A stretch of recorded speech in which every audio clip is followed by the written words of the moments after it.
sholat subuh tuh mata suka berat gitu dimelekin, badan tuh susah dibangunin. Kenapa ya? Apa jangan-jangan itu kayak ini ya, kemarinnya buat maksiat apa kebanyakan maksiat kali ya? Iya. Astagfirullah. Iya. Itu sih pertanyaan netizen juga gitu. Emang kata Nabi dalam hadis riwayat Imam Bukhari itu ada 2 sholat yang paling berat.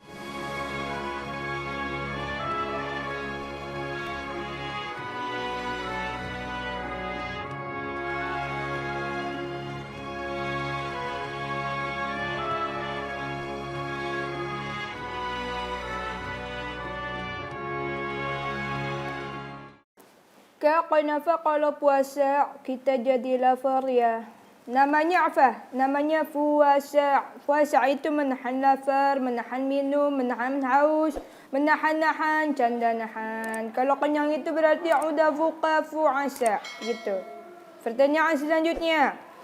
Kalau kenapa salat subuh harus di waktu subuh? Ya kalau salat zuhur di waktu zuhur. Kalau salat asar di waktu asar.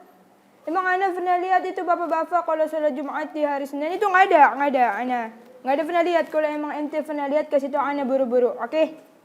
Begitu. Assalamualaikum. Waalaikumsalam warahmatullahi wabarakatuh.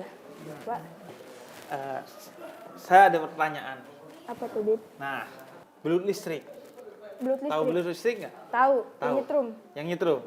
Yang beliin tokennya siapa? Ana nggak tahu. Selama ini Ana nggak tinggal bareng sama belut. Ana ada ibu bapak di rumah, jadi nggak ada tuh namanya belut listrik. Tuh saya bingung tuh, yang beliin tokennya siapa ya? Habib aja bingung gimana saya ini. Nah, gitu nih sambil ngabuburit nih. Boleh. Aisyah. Keterusan. Iya, keterusan. Nggak apa-apa keterusan. Kalau enak keterusan nggak apa-apa. Nyaman kan. Udah nyaman. lama nyaman. Nah, makanya cari jangan cuman yang sayang, cari yang nyaman juga. Salah lagi aja aku. Nah, kita sambil ngabuburit nih. Aku sambil baca-baca buku, kita ngobrol-ngobrol. Boleh. Kamu awalnya itu, kamu di TikTok aja atau ada lainnya nggak? Enggak, aku cuma di TikTok aja. TikTok aja. Di Instagram nggak terlalu rame kayak TikTok sih. Di TikTok tuh ngapain? Konten utamanya tuh ngapain? Ya, kol-kolah. Kol-kolah itu ya. Jadi jawabin pertanyaan-pertanyaan pakai kol-kolah gitu. Iya, itu awalnya. Tapi sekarang udah mulai kayak nyanyi pakai kol-kolah aja gitu. Nyanyi pakai kol-kolah gitu. Ya kayak logat Arab lah. Logat Arab. Gimana tuh? Gimana ya? Sebenarnya itu nggak tahu ya logat Arab atau bukan ya? Logat Arab ya hanya. Kayak dulu tuh tahu ini nggak Wan Abud. Nah itu aku taunya itu sekarang ini. Nah iya itu Wan Abud tuh dulu pakai gitu logat Arab gitu. Wan Abud tuh film apa ya? Film Putri Duyung apa? Aku belum nonton kayaknya. Masih beda kecil banget kali umur ya? itu. Kayaknya belum lahir kamu. Belum ya. Kayaknya. Nah iya itu. Contohnya nyanyinya gimana? Balonku ada alimah. Begitu. Dornya gimana? Abor. Dor, udah pakai do gitu ya, dor. Iya betul. Pakai on betul.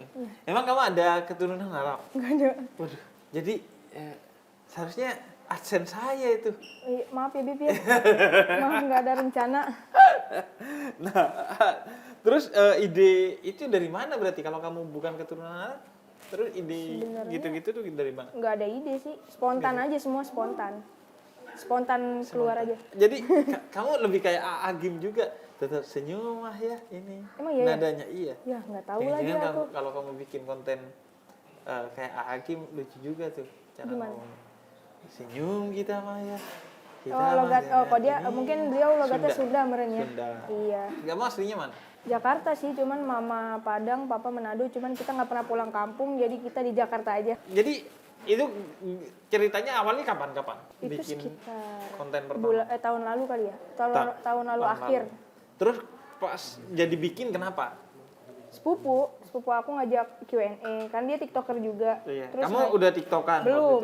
Belum. Ya udah punya, cuman followersnya cuman dikit. 100 aja, bukan 100.000. Oh bukan 100.000, 100 aja atau 200 gitu. Terus diajak lagi kumpul keluarga.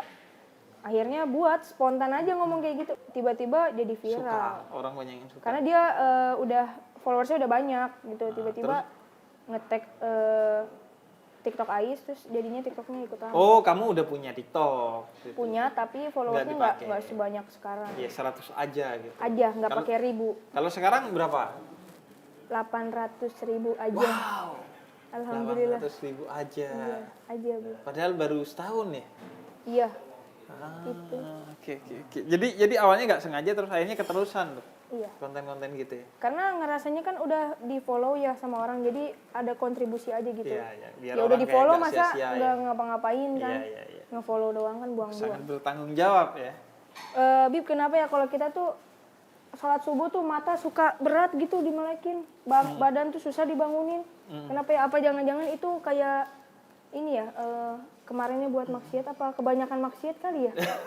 Iya. Itu sih pertanyaan netizen juga gitu. Emang kata Nabi dalam hadis riwayat Imam Bukhari itu ada 2 sholat yang paling berat. Semua sholat itu pasti akan terasa berat bagi orang-orang yang pikirannya belum terbuka tentang pentingnya sholat dan hatinya belum terbuka tentang nikmatnya sholat. Pasti terasa berat. Meskipun ketimbang olahraga mah gak ada apa-apanya ya, capean olahraga gitu. Iya sih. Tapi terasa berat aja. Dan yang paling berat itu kata Nabi adalah sholat subuh dan sholat isya. Kenapa? Kata Ibnu Hajar, kemungkinan hikmahnya adalah karena 2 sholat ini dilakukan di saat-saat yang genting. Subuh capek-capeknya, ngantuk, baru selesai tidur, istilahnya nyawanya belum ngumpul. Isya ngantuk-ngantuknya, capek-capeknya juga kan, karena udah on the way tidur gitu. Makanya dua sholat itu menjadi berat. Tapi kata Nabi di ujung hadis tersebut, seandainya kamu tahu betapa dahsyatnya sholat subuh dan sholat isya bagi diri kamu, maka kamu akan pergi untuk sholat subuh dan sholat isya meskipun dalam keadaan merangkak. Jadi bayangin tuh, dalam keadaan merangkak aja pergi. Nah, apa sebabnya tuh? Sholat subuh dan sholat isya serta sholat malam, sholat tahajud, sholat fajr sebelum subuh, itu kenapa berat? Kata Imam Ghazali ada paling tidak 1000 hal yang menjadikan itu berat. Paling tidak ada 7 hal, kata Imam Ghazali, yang menyebabkan sholat subuh, sholat malam, sholat fajr itu susah. Pertama adalah banyak makan dan banyak minum. Nah, itu penyebabnya. Saya banyak makan.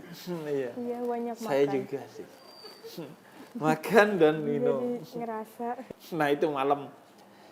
Jangan banyak makan, jangan banyak minum, jangan berlebihan maksudnya. Kemudian yang kedua, kata Imam Ghazali, karena maksiat di siang hari. Baik itu maksiat secara fisik ataupun maksiat hati. Iri, dengki, hasud, namimah, dan lain sebagainya. Kemudian yang ketiga, kata Imam Ghazali, tidak melakukan tidur saat siang hari. Tidur yang sunnah. Jadi disunnahkan kita tidur di siang hari. Namanya qailulah. Jadi tidur di siang hari walaupun sebentar. Kemudian yang keempat, jangan melakukan aktivitas yang tidak penting di siang hari. Jadi itu yang bikin juga kita gak bisa bangun malam hari ataupun di waktu subuh. Yang kelima itu tadi yang disinggung oleh Rasul. Dia tidak tahu pentingnya sholat malam dan sholat subuh atau sholat fajar. Kemudian yang keenam itu adalah karena dia tidak punya rasa takut kepada Allah. Seandainya manusia itu punya rasa takut kepada Allah, maka dia akan takut meninggalkan segala sesuatu yang diwajibkan oleh Allah dan akan selalu mengejar segala sesuatu yang disunnahkan oleh Rasulullah. Dan yang terakhir, yang ketujuh adalah karena dia tidak punya kecintaan dan keimanan kepada Allah.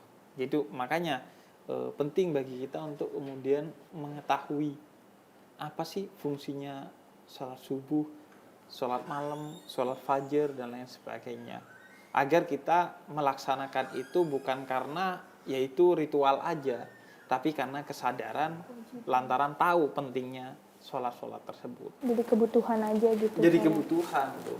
Bahkan kata Nabi dalam hadis riwayat Imam Bukhari, itu orang yang gak bangun sholat subuh, telinganya dikencingi oleh setan. Serius. Telinganya dikencingi oleh setan. Nah, maksudnya apa?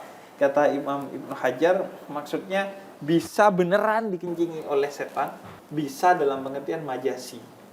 Setan itu mengganggu kita agar kita mengentengkan sholat subuh sehingga kita ya udahlah ntar. 12. Ya kan banyak tuh caranya setan. Biasanya setan nggak bilang wah jangan sholat subuh terlalu kentara. Biasanya ya udah sholat subuh tapi entar deh nih 5 menit lagi masih bisa. Kita udah pasang alarm 5 menit lagi deh. 5 menit lagi, 5 menit lagi. Entar 15 jam 7 tuh biasanya. Itu godaan setan tuh. Terus kan kita kalau misalnya sholat subuh gitu ya, suka misalnya abis sahur nih. Sholat subuh, sholat subuh terbalik ya. Iya. Sahur, sholat subuh. Sholat subuh sahur Udah buka ya? Iya. Astagfirullahaladzim. Bukan Ana lupa. Sahur dulu, baru sholat subuh. Iya. Terus kita biasanya tidur, bukan kita sih. Misalnya mungkin saya lah gitu ya, atau teman-teman gitu kan tidur nih. Iya. Karena ngantuk banget kan. Kadang sahur juga begini matanya. Iya. Karena itu juga berat kan ya. Iya berat. Kalau udah sholat subuh kan kena air matanya, Iya. jadinya agak melek. Nah, tidur lagi sih. Tidur lagi. Nah, biasanya kan orang ada yang sekolah, kuliah, apa kerja. Nah, dia tuh bukan takut sih, bakal ngantuk di kantor, apa di kuliahan tuh lagi apalagi kan dengerin guru atau dosen ngomong kan makin gini matanya gitu, Pak. Takutnya kan kita ngantuk gitu. Itu gimana ya, Pak ya? Nah, itu. Jadi setelah subuh itu sebaiknya memang tidak tidur. Walaupun tidak haram ya. Tidur itu gak apa-apa, tapi makruh. Sebaiknya dihindari. Mengapa sebaiknya dihindari?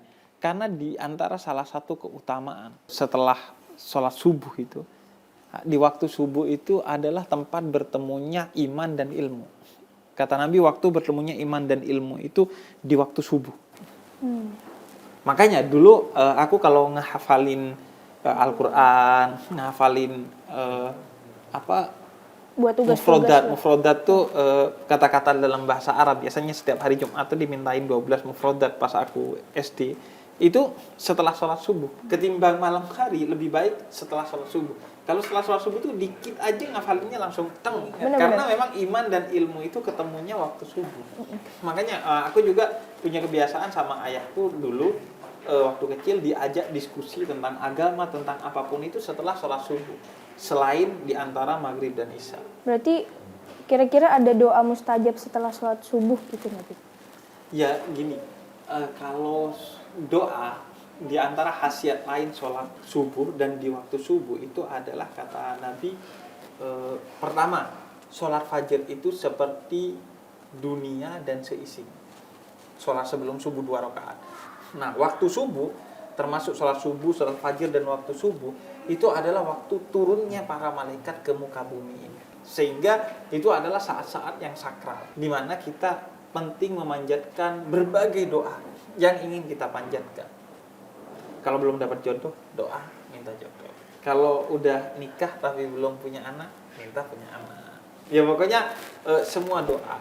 Dan doa terbaik itu adalah yang dilafalkan dari hati yang tulus. Jadi udah apa doanya dilafalkan aja dengan hati yang tulus gitu. Tulus insya Allah yang nomor 1 tulus, ya tulus lah. Tulus ya? Yang nomor 1 tadi kan, yang nomor 2 kan saya belum, ya Bib ya jadi nomor 1 tulus insya Allah. Ya, yang nomor 1 tulus. Canda ya Bib, canda. Enggak apa-apa.